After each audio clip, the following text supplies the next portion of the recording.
Chaos. This is chaos. This is what normally happens at the Shmuseum. But it's not even just... Literally living the dream. Yeah, so the first ever video I made talking to a camera on my channel was driving that car about 12 years ago. Has this been dented by footballs? I wouldn't even be surprised. And now a Lamborghini. And a Lamborghini, yeah, and who knows, maybe another one in future.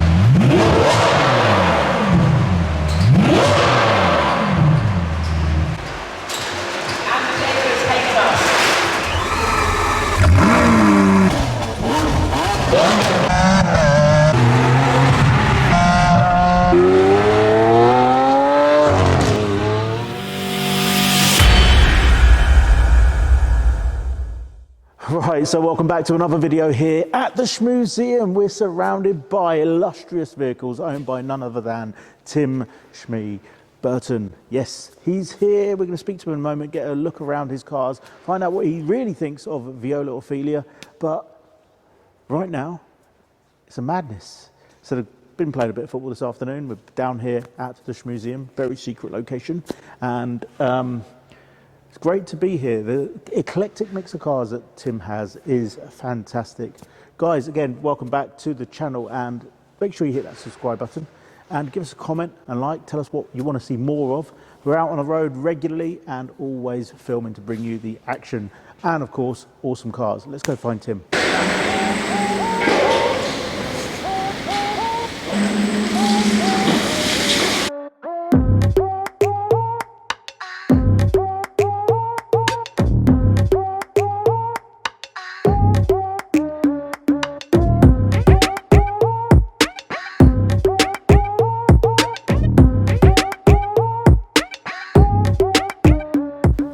Here we are, we found Tim. Thank you for bringing us along. Absolute pleasure, great to have you here. So we're here for the 5-minute guided tour of the Shmuseum. Quite literally, well, welcome. This has been, I should say, my dream for a very long time. Awesome. To have a place to store all of my cars, lots of bright colours, and eventually just have a home for all of my videos and things, right? So we found this location about 6 months ago.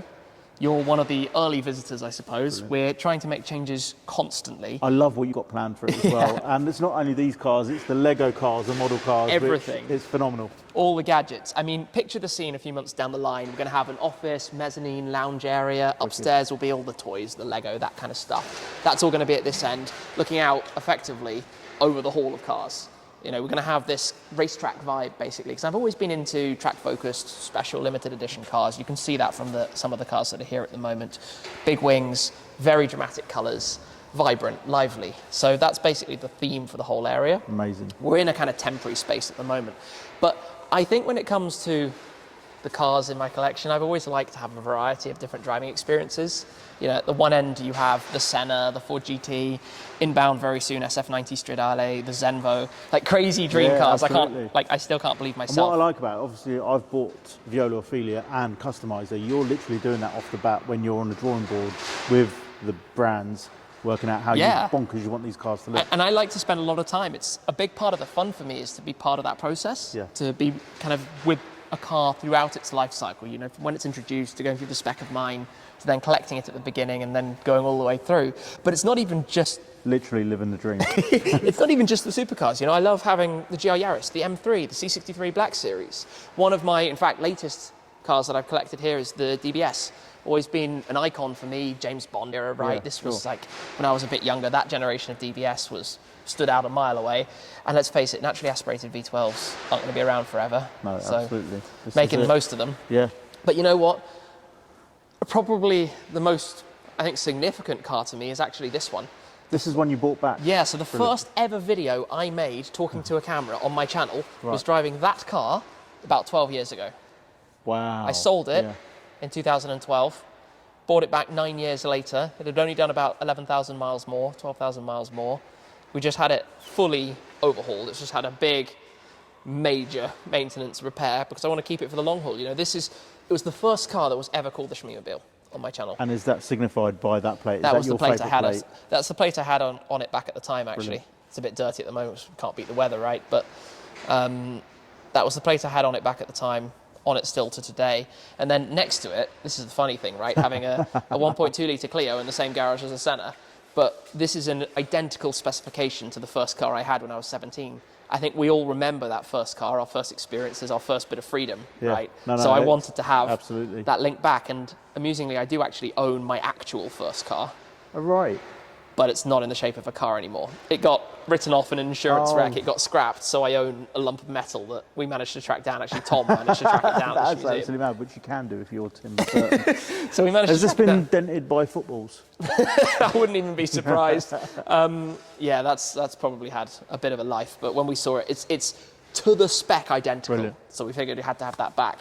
And I think, you know, with the other cars, the idea here, I should say, by the way, is that this is the storage side of the garage. Yeah. So we've got the Venpack auto stackers. Super cool having car lifts. Like, absolutely love.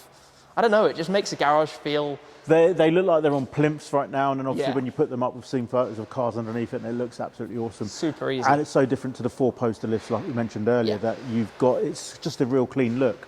I absolutely love that when we did it, and then when we hung up all of these banners around, these tapestries around the garage as well, they kind of open up this feeling of being in a private garage, you know, being in an actual garage rather than just in a barn, if we can say. I can see your vision, and like the memorabilia is going to just keep coming in, and it's going to be a great space. That's the plan for this side. So the current temporary gazebos, they'll go to the main office area. Yeah. That will then become storage for all the wheels and tyres and gubbins, because when you have a garage with 15, 20, 25 cars in it, you accrue a lot of stuff, like lots of it. And then this is, let's say, the museum side, hence having the Williams F1 car at the back, hence having some of the flagship supercars.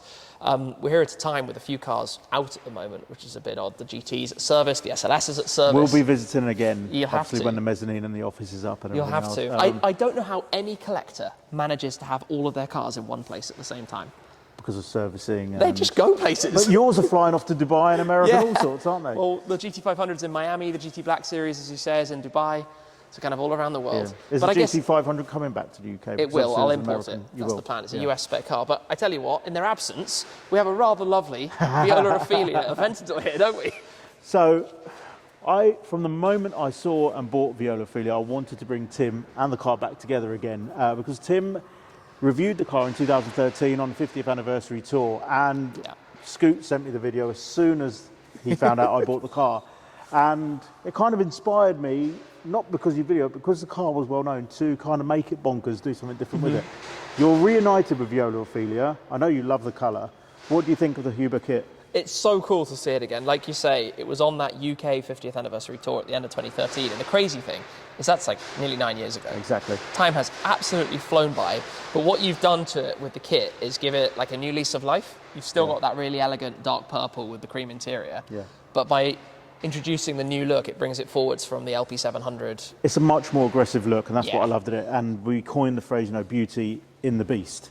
Because it's so aggressive looking. But with the fixed wing as well, with the roof off, this car just has an amazing presence. And we always refer to Lambos as Batmobiles, but with the purple, it turns heads and people love it.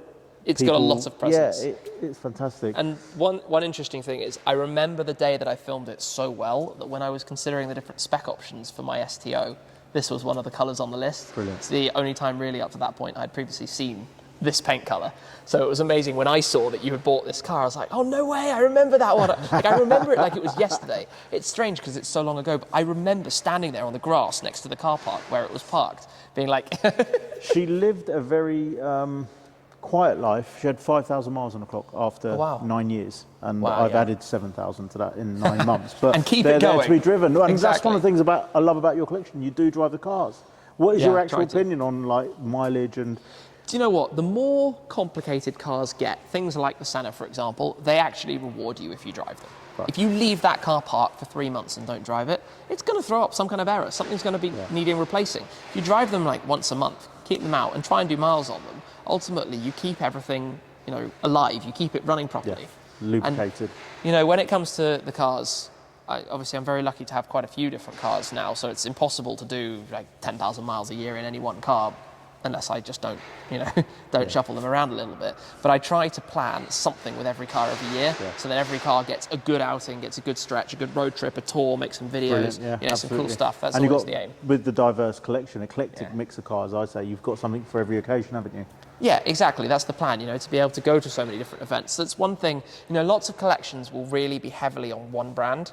And, you know, I am a bit AMG biased because I love the Black Series cars, but, you know, I've got a mixture of Ferraris, of Fords, of McLarens, of Aston Martins. And now a Lamborghini. And a Lamborghini, yeah, and who knows, maybe another one in future. You know, I love those different experiences, different brand experiences, different driving experiences, but also through the videos I'm making, being able to share what each brand is actually like. That's so important. I think the viewers really engage with that because it's giving them a cross-section of the whole atmosphere of Petrolheadonism, as it were. Yeah. Tim, you came along to Petrolheadonism Live last year. Thank you very much did. for supporting the event with a couple of cars and your Pleasure. presence on the Sunday. This is our formal invitation, as it were, if you can make it to this year's event, 24th, 25th September.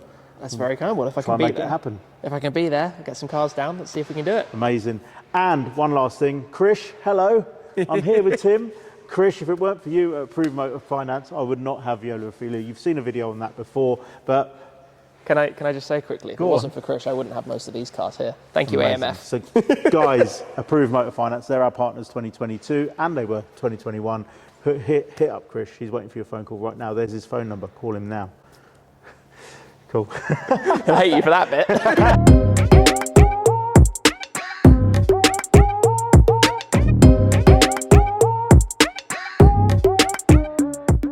So we've got Viola Ophelia here visiting the Shmuseum. The reason for that is Tim's reviewed the car back in 2013 when she was purely Viola Ophelia, now she's UFO Ball. And we've had the latest updates is EBC Brakes has cut us some great vents there and they've laser etched the balls into either side. We've lost obviously the Lamborghini badging, but we've kept the balls. And what else has she had done? The upstands have been fabricated by Supercar Service and the car's been PPF by Carduzio. Hello and welcome, I'm Chiro and here we are at the Shmuseum. But right now the guys are filming me while I film them and they're playing football. It's a game of football with a big puffy ball with Tim, Mr. Shmee150, Scoot, Lewis. Stay tuned, we'll see what happens. This is chaos. This is not how I thought I was spending my days. Right, you've got the coolest job in the world. Everybody reveres you for it, well done. Yes. Is this what normally happens at the Shmuseum?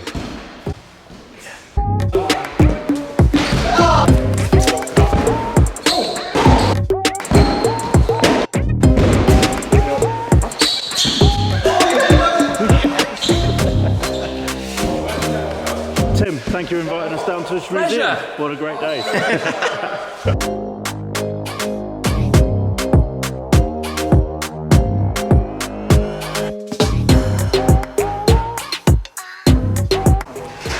Behind the scenes. Here we go, more behind the scenes. How it works. Beautiful, get the shot. Of course Tom's in, so now you're in it. Now I am.